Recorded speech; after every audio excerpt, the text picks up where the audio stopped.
Jody Rainey is on the line with us, the principal of Homer Center High School, also, of course, the president of the Heritage Conference, and it's that hat that we ask him to wear. He has a lot of them hanging in the closet, so we're asking him to put on his Heritage Conference hat this morning. It's HC as well. Jody, good morning. Good morning. It's good to have you with us. Our conversation brought to you by Marcus & Mack, a law firm representing injured people. And so the governor's announcement coming yesterday, and I think everybody pretty much expected it to come that way. The PIAA sounded very confident that the governor would allow sports to start up again on January the 4th. And, Jody, I don't know what your expectations were, but the bottom line is the governor says you can start bouncing basketballs again, huh? Yeah, that's what we fully expected, so we're excited to be able to get started here come Monday. So that being the case, some games could be played in the Heritage Conference as early as Friday. So for players and their coaches, what do they need to know about moving forward with practices and things of that nature right now? Yeah, first is PIAA we had 15 practices at the start of the season that we were required to have in order to play a contest. They've reduced that to 10. So we have a team such as Penns Manor who already has had their 15 practices and actually had a game in the day before the increased restrictions occurred in December. So Penns Manor would have to have at least 4 practices due to the pause. They would be eligible to play. The Friday is at, I believe, the 8th. They could play as early as Friday the 8th. The rest of the teams in the conference, if they can get 10 total practices in, and the ones we've had previous to the shutdown of the seasons, if they can get their 10 practices in before they could be eligible to play as early as Saturday, January the 9th. Everybody should be ready to go no later than January 11th. Okay. So that being the case, these teams are going to have to get ready and get ready pretty quick. And coaches and trainers are very much aware of this as well. There will be special rules in place for them during the practice in terms of wearing the mask and doing all of the things that one must do at this time in history, because it's the smart thing to do, number one, but it's a requirement.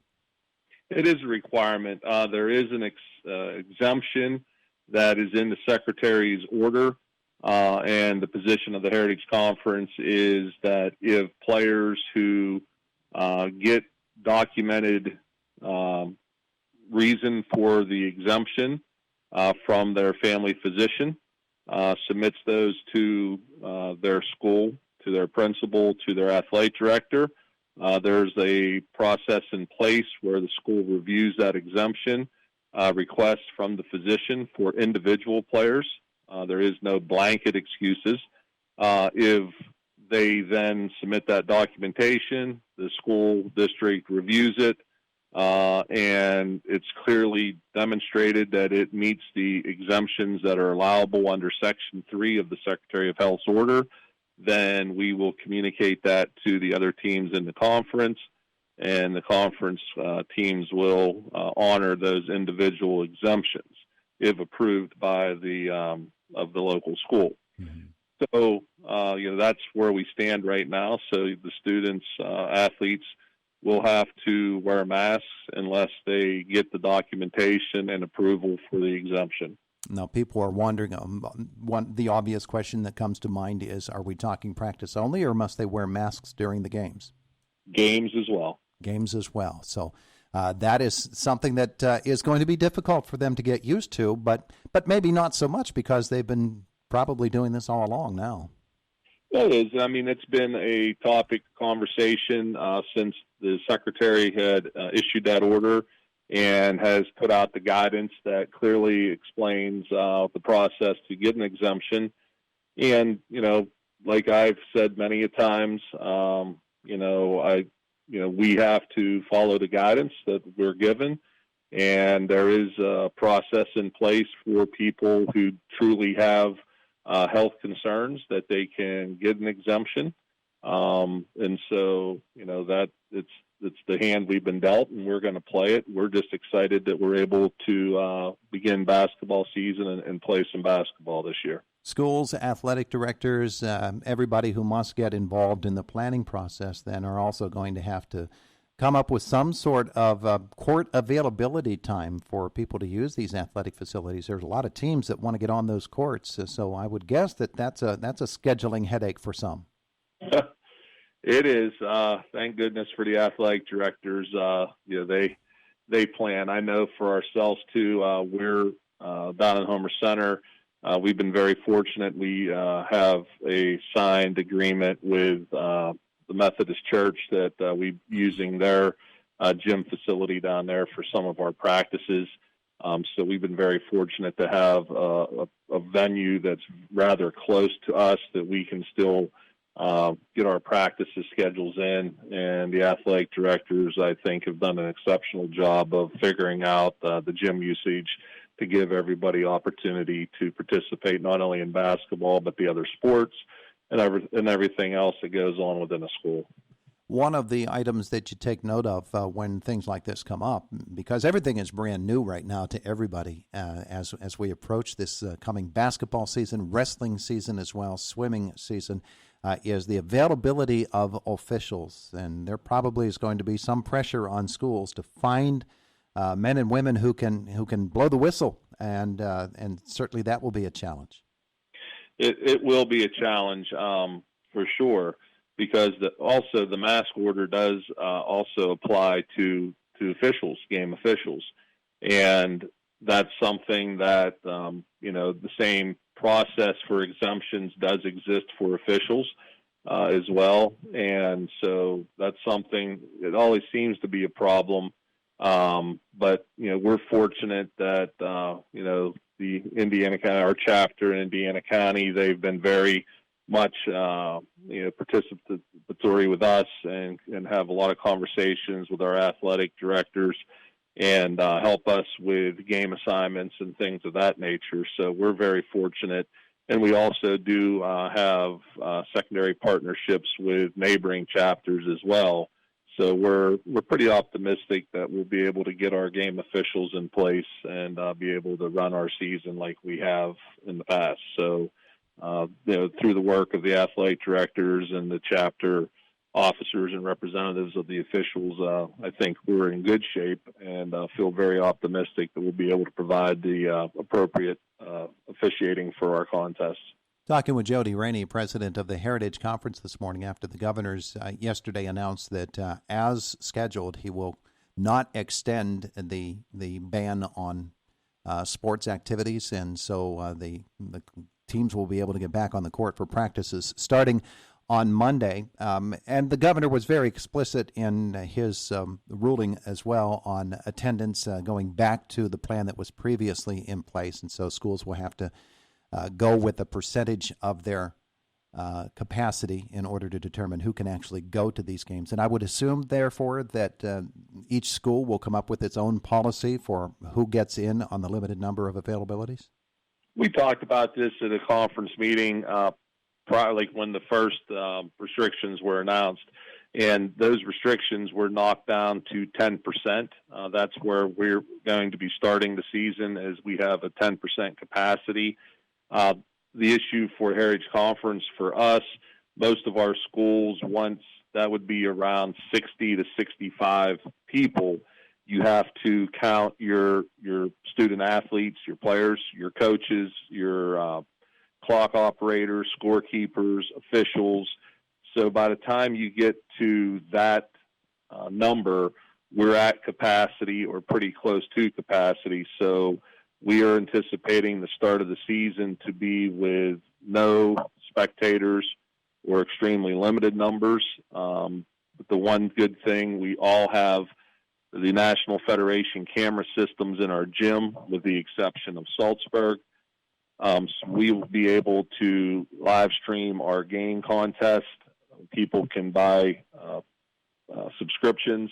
That subscription is good for not only those events in the Heritage Conference gyms, but also across the country. So any school that has a National Federation camera that they are broadcasting their games somebody with a subscription to National Federation can grab that contest anywhere across the country. So if you wanted to watch the state championships for a certain state, say, Kentucky, and they broadcast those games through National Federation, you can watch that with your subscription. So if you're a sports junkie, that's great. The other thing I like about that, too, if you have grandparents or other relatives that live outside of the state or far away that they can't make it, they can still watch their grandchild or their relative play basketball. So that's always a good bonus, too, as well. Yeah. If you have any questions, anyone out there that has any questions about those subscriptions, they should contact their local school athletic director, and they should be able to direct them to how to get that subscription. Boy, I just hope there's room for one or two broadcasters in there as well. Well, I was going to say that, Todd. I think it's very important, because I always make fun of you and call you the voice of the heritage, which you are, for basketball. And, we will have broadcast as well, because that's going to become critically important. Also, print media and the coverage, making sure that we have that coverage, because we cannot get all the fans in. We might not even be able to get any fans in to start the season.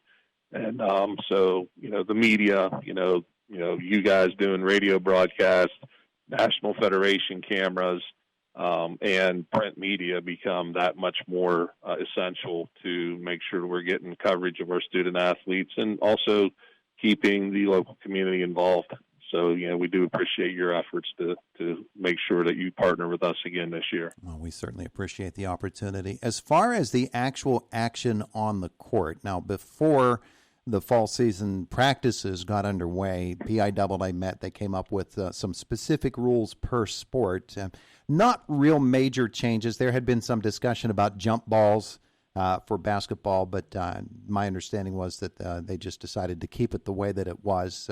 Don't really anticipate any changes in the way games are played, do we? I don't, no. I think we're going to see the game played. The only major change we're going to see is a lot of athletes to start the season in masks playing basketball. Other than that, I think what we're going to see is pretty much is what we're accustomed to seeing basketball. Yeah, well, that's what we most look forward to, and so the teams will be getting things underway. And put on your Homer Center hat for just a second. You've got some basketball players in your school that are really looking forward to this, and a brand new boys varsity coach who's looking forward to coaching his first game. You've got some athletes on those teams, and Homer Center is going to be one of those teams to contend with this year. I know that the folks in the community are really looking forward to this season, particularly that girls team. They're tough. Yeah, we're pretty fortunate. We've had a lot of success in both of our boys and girls programs over the years. In the boys side, obviously we have some strong returning players. Paul Pulley is going to take the helm as our boys head coach. Paul is not new to Homer Center basketball. He's been the longtime assistant for Coach Rado, who retired at the end of last season.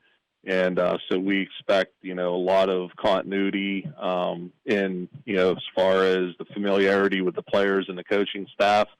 And on top of that, our girls program, really, we're pretty excited about. We have a lot of strong young players and expect a lot of big things. But I think it's the same thing as, every team has opportunity, and, there's going to be a lot of adversity.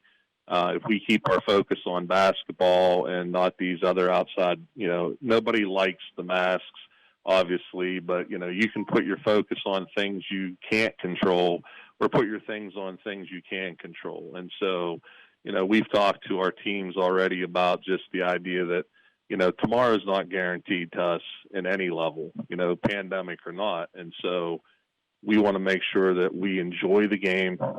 We enjoy each other. We appreciate the opportunity that we have. And it's the teams that work as teams. I think the key word in basketball, I coached it a long time, I played it a long time, is team. And I think that if, people come together and it's 5 or 8 or 10 kids playing cohesively together, playing for each other, and being unselfish, then I think the sky's the limit for both our boys and girls programs.